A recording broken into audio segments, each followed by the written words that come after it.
This is the PR Podcast, a show about how public relations helps you tell your story to the world.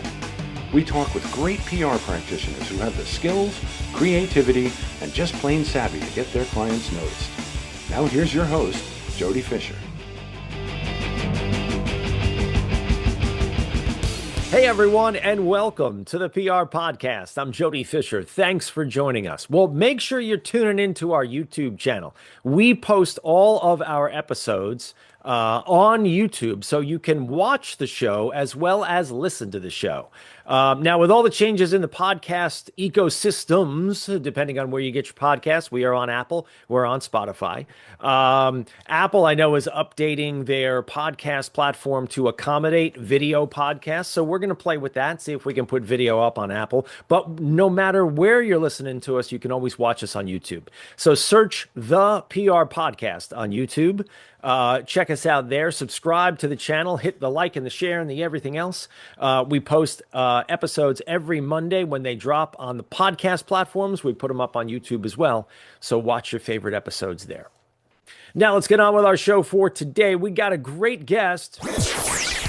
Courtney Mazzella is Vice President of Client Services at Champion, where she's been a key leader since joining the agency in 2011 as one of its earliest team members. Over the past 15 years in restaurant public relations, she has helped scale Champion into one of the largest restaurant PR agencies in the U.S., most recently recognized on the PR Agency Elite Top 120 list.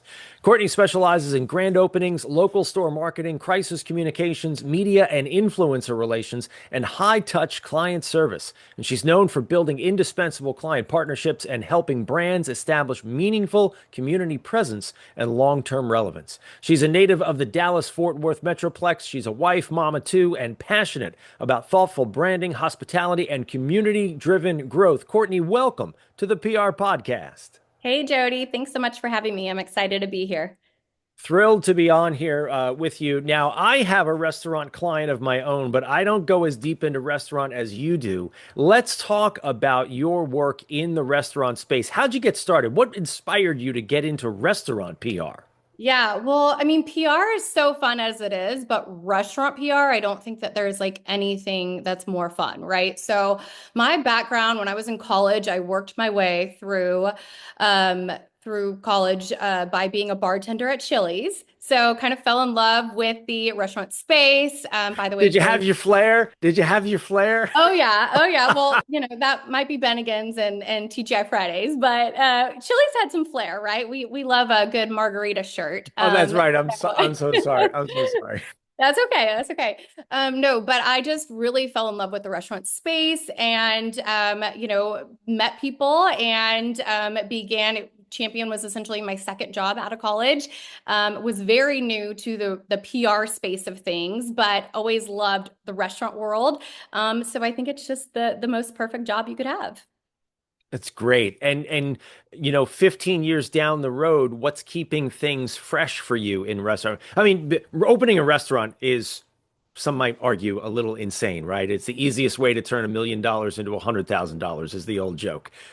It's really hard, high burnout for the owners, for the people who work there. One bad review can sink the place. What keeps it fresh for you, and what keeps you coming back to restaurant people? Yeah. So, I think it's all about the storytelling and the creativity that you can have within a restaurant, right? So, restaurants open every single day. What is going to make you unique and what's going to make your brand different from the next? So, especially around a grand opening, an event around a grand opening can be so transactional. People think it's just, cutting a ribbon and inviting some media. But it's so much more to that. We are firm believers. I'm a firm believer in really getting involved in the community and starting storytelling so early on. So, if you are entering a new market as a restaurant brand, reporters are nosy. They're going to go to they're going to figure out what your brand is and try to tell the story for you. So get ahead of that and, tell your own story yourself versus letting the media do that. I'm also a strong believer in just the community aspect aspect of a grand opening within a restaurant. So what's gonna, set you apart from everyone else? And part of that is that community engagement and the experiential piece to restaurants.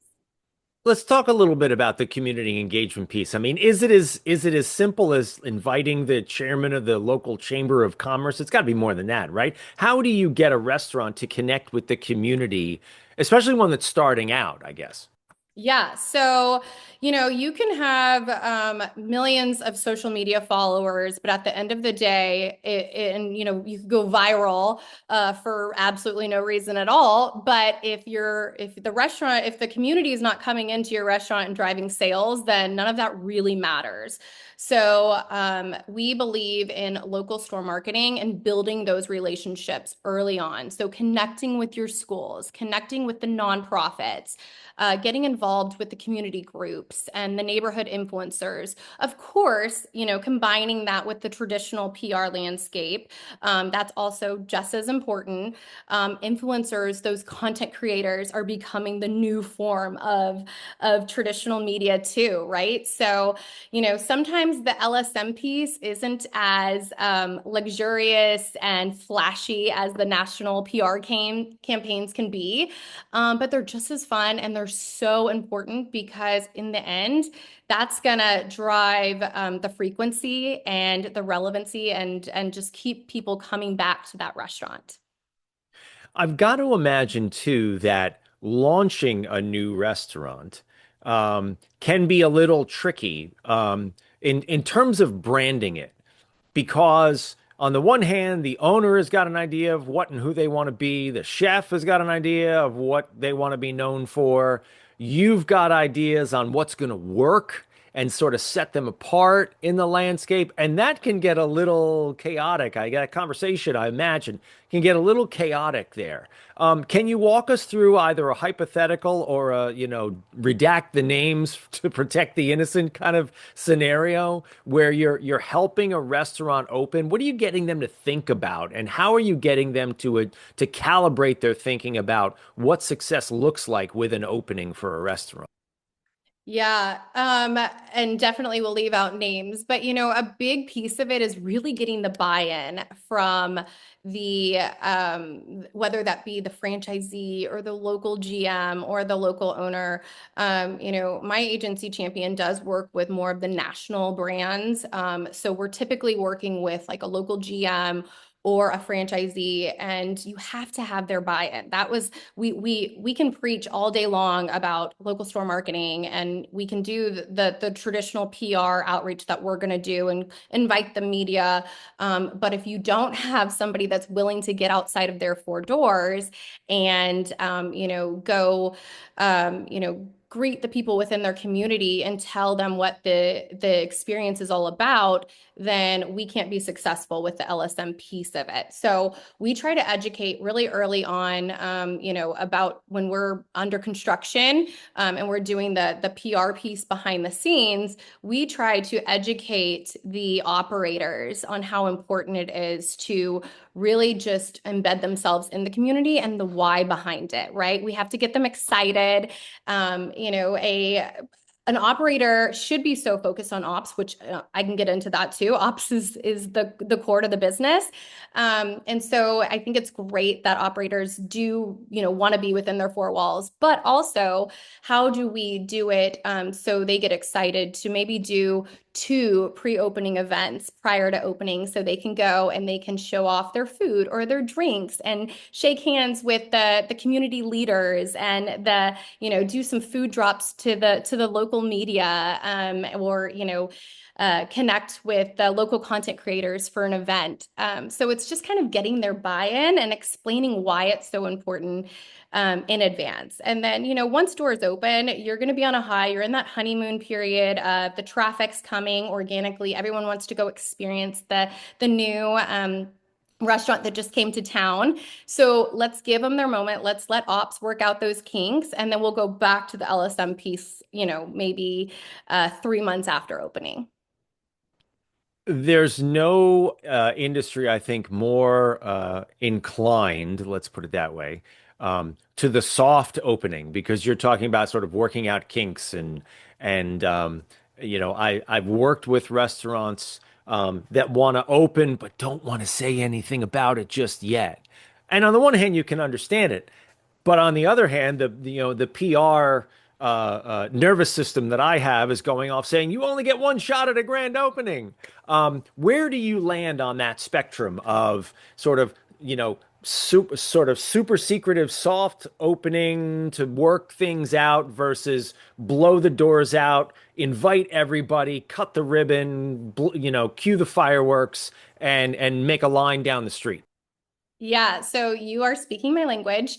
I'm not a fan of soft openings. I know that brands want to do it. They want to work out the kinks. They want to, you know, uh, they want to just make sure everything is great for the media when they come in. But guess what? Media doesn't care if you opened your doors 3 weeks ago and we're inviting them in now. They want to be the first in.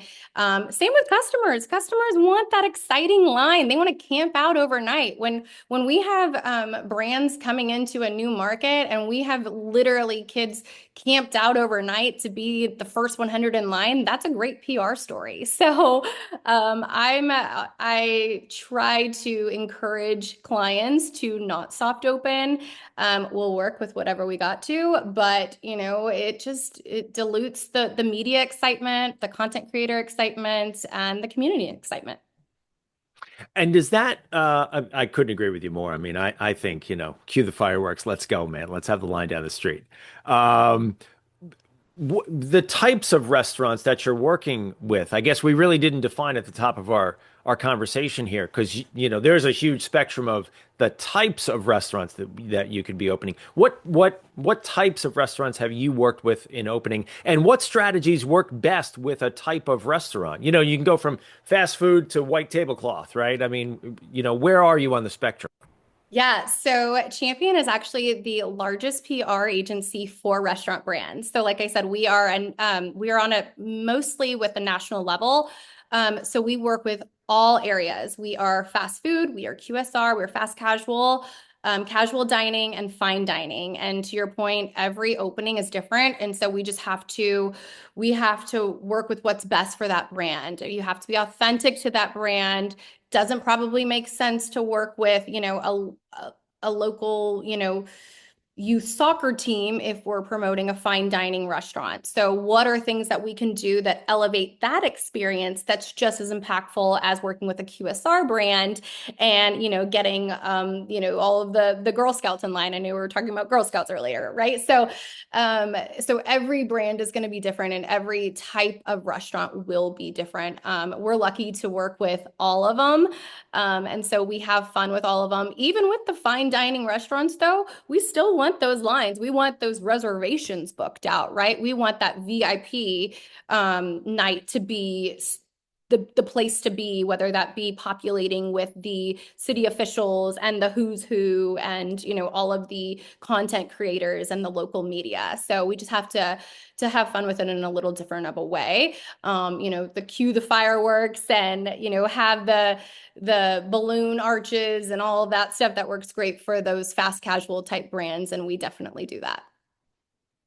Does that also change the reporters that you're going to do, whether it's the reviews or the grand opening stories or the whatevers?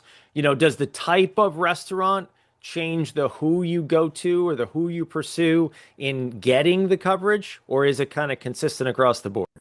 Yeah, I would say that when we are working with a new opening around a restaurant, there's kind of twofold stories, right? So we always have the business angle and the growth story that we're working with the national media. So, if so and so's opening their 500th location, that's a business story on the national news level, and it doesn't matter if it's a fine dining concept or a QSR.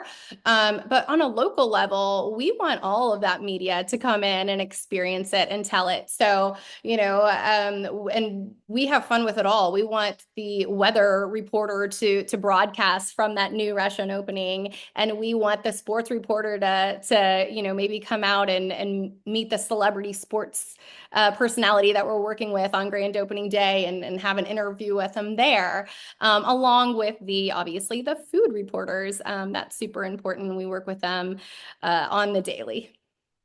Yeah, I love to hear the creativity, right? Because that's what we PR people, I think, do the best is, think outside the box is a way too overused statement. But to your point, it's not just about opening the doors and serving the best, whatever it is, cuisine on the planet that week, but it's integrating interesting things like the weather reporter and the sports reporter and the local hockey team or the whatever, to get more and more interesting press around any kind of an opening. Because if it's just, hey, come check out our new food item, boy, that's boring and that gets old fast, right? Absolutely. Yeah.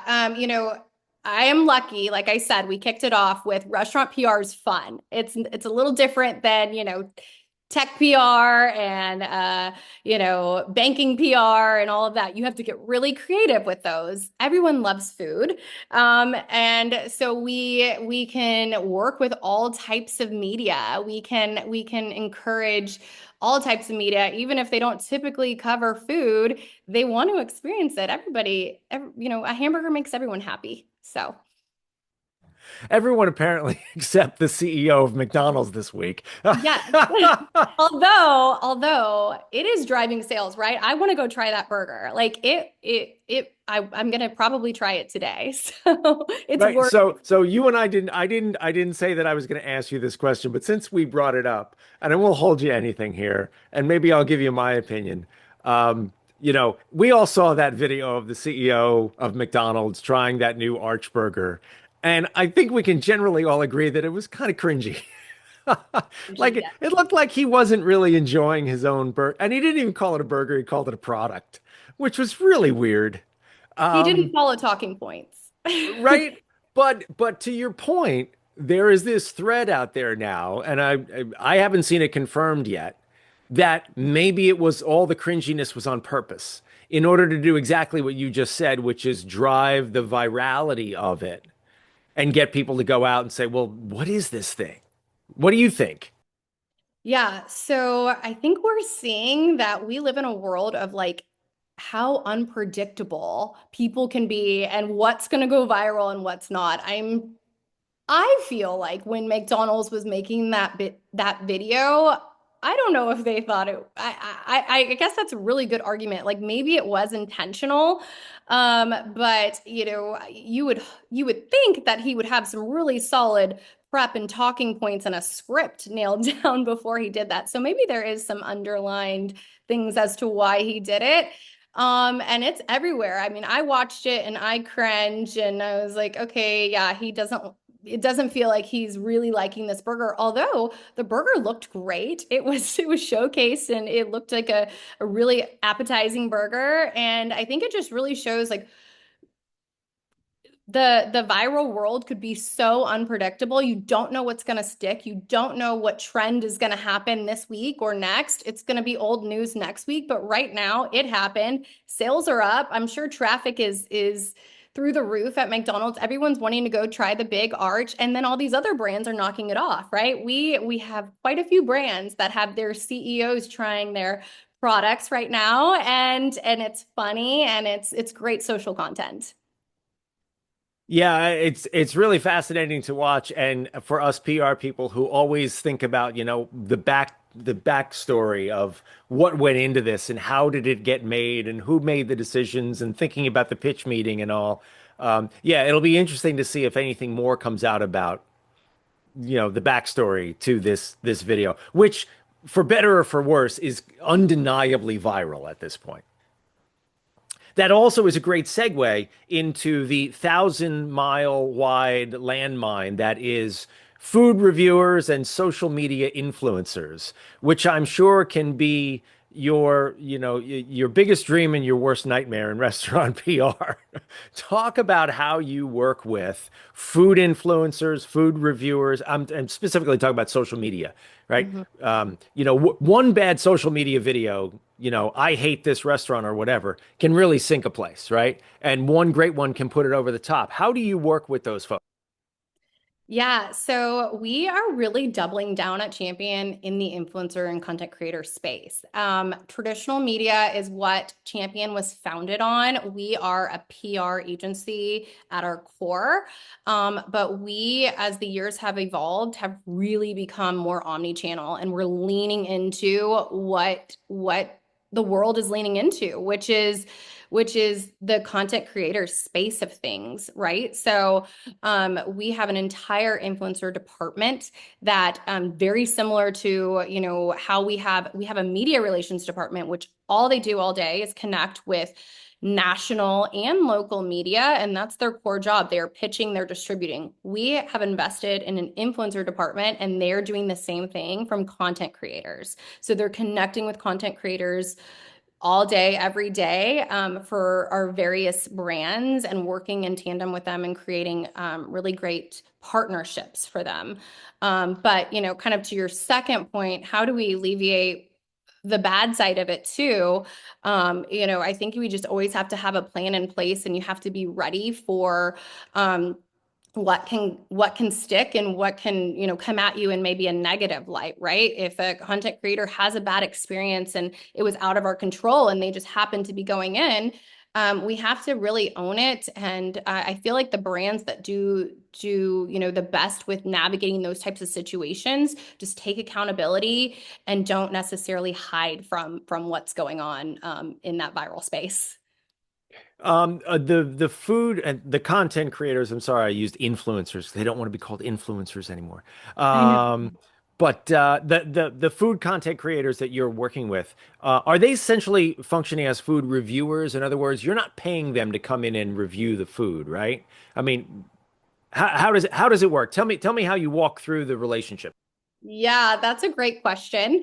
In a perfect world, we're not paying them, right? Because you and I are traditional PR people, and journalists, they don't work like that, right? Like a proper journalist, they can't even accept the free burger we want to give them even after they wrote the amazing story, because that's just unethical. And with the world of content creators, it is becoming more and more, it's their profession, and they are doing it as a job and leaning into it. So, where Champion is we're a food PR agency. We don't just work with foodies. In fact, we probably work with other areas of focus in terms of content creators more than we do foodies, because everyone's working with the foodie.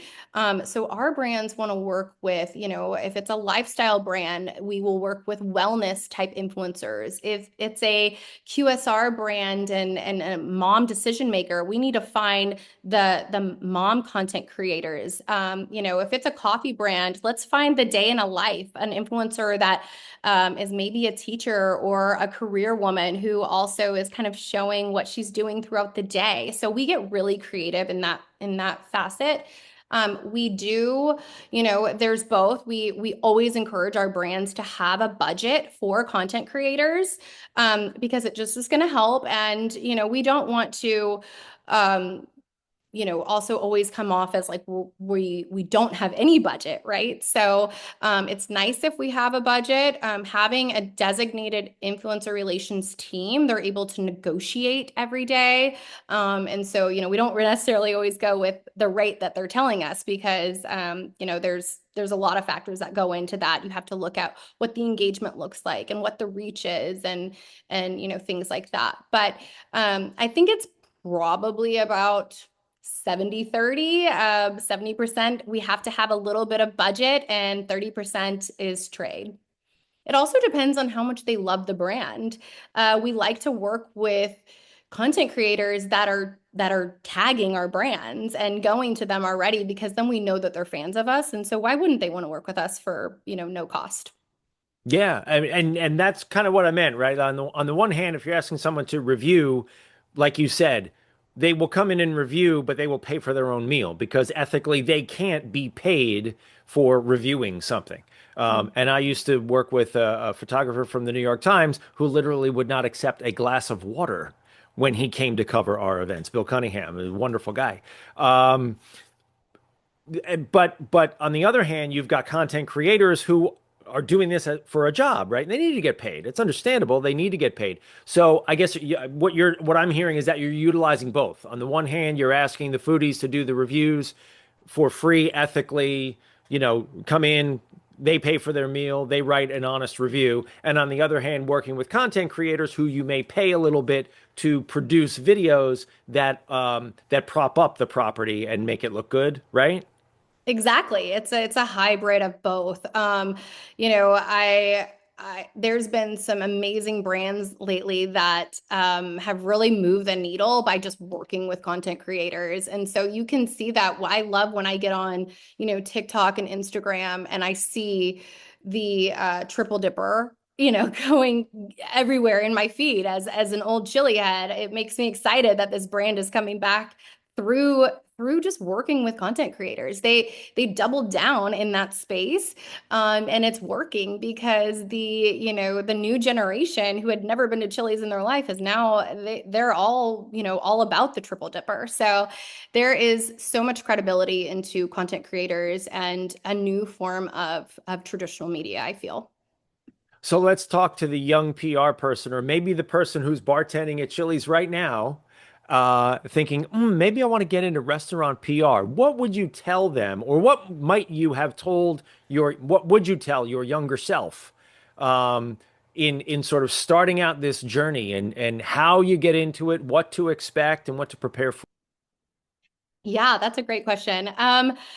I feel like, the best advice I still get to this day is saying yes and not being afraid to ask the questions and do the work and just learn every single day. So I always thought, when I made it in my career, it was like I would know everything and I would have all the answers, but it's absolutely, the opposite. I think that you should be willing and open to learn every day, to, understand your clients' needs and goals.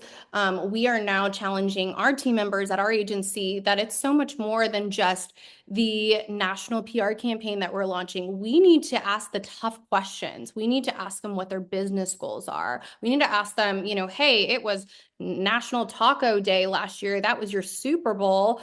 What did sales look like? We need the data behind everything to be able to see if our, flashy PR campaign worked or not, right? At the end of the day, did it create traffic? Were sales up? The restaurant space that we're in right now, it's competitive and, it's a hard industry to be in.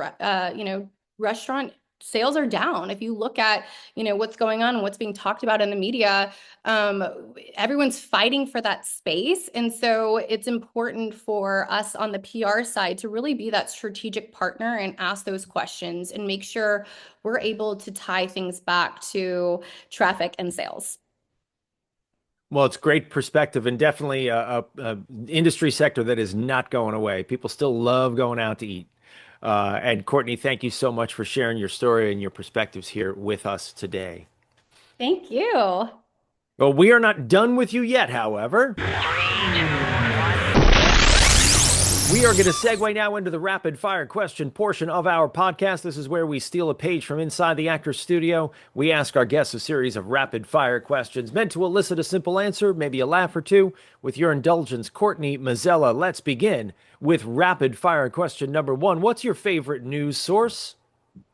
Okay. I love Eater. I love Eater being in the restaurant space. It's still my go-to. I want to know what's the best brunch and what's the best happy hour. It's like required. I was going to say required eating, required reading in your space for sure. Rapid fire question number two. What's your favorite social media platform? Instagram. Now, what do you Love it. use Instagram for in the restaurant space? What are you looking for? Ooh, I'm just always looking for I love Instagram because of, a little bit, it's just being creative. It's fun. It's connecting with also just beyond work, kind of getting the insight of what's going on in the world and along with my friends. I also love TikTok, but I can't say it's my favorite because I'm one of those weirdos that doesn't have a TikTok profile. I just like surf on there and see the trends and things. So You're one of those, this user has not posted any videos yet, babe. That's just fine. That's just fine. Rapid fire question number 3, coffee or alcohol? ooh, I'm iced coffee in the morning and I like red wine at night. That's a nice balanced diet. Rapid fire question number 4, what is your favorite on the run food? This should be an interesting answer. I know I wouldn't be able to like actually say a brand because I would get in trouble by a lot of clients. But I'm gonna say that my favorite on the run food, I love a good cheeseburger. Is that really on the run though? Can you eat that on the run? Sure, in your car. I mean, okay, chicken tenders. I'll say I used to single hand Nothing's better the than a steering wheel and the cheeseburger. cheeseburger too when I was Yeah, working as a yeah. reporter, so it can be done. Rapid fire question number 5. What do you want to be after you finish this career? Okay, well, I feel like I love this career, and I don't really see myself in any other place. I always try to be a great mom and a great leader. So, that's just kind of segueing into where I am right now. But I have always been very envious and just always wondering what the ladies who lunch day looks like. They do pickleball in the morning and they have lunch with their friends and then mahjong in the afternoon. So, if I could try that for like a week, I feel like that would be fun. That all sounds great, Courtney. This has been a great conversation. Please let people know how they can find you online. Yeah, you can find me at Courtney Mazzella. I'm on Instagram and LinkedIn. Feel free to DM me, add me. And then my agency is championmgt.com. And we are also on Instagram and TikTok. That's great. We'll look you up and we'll put everything in the show notes so people can find you easily. Thanks again, Courtney. And thank you, everyone, for listening. Please remember to subscribe to the show. Connect with us on Facebook, Twitter, Instagram, and TikTok at The PR Podcast and send us a question or a comment. Our intro is by Christopher Appold. You can find him and his fantastic photography on Instagram at Christopher_APPOLDT. Check him out there and hire him for all your photography needs. You can find me online at Jody Fisher on all the socials and on the web at jodyfisherpr.com. We'll see you next time on the PR Podcast.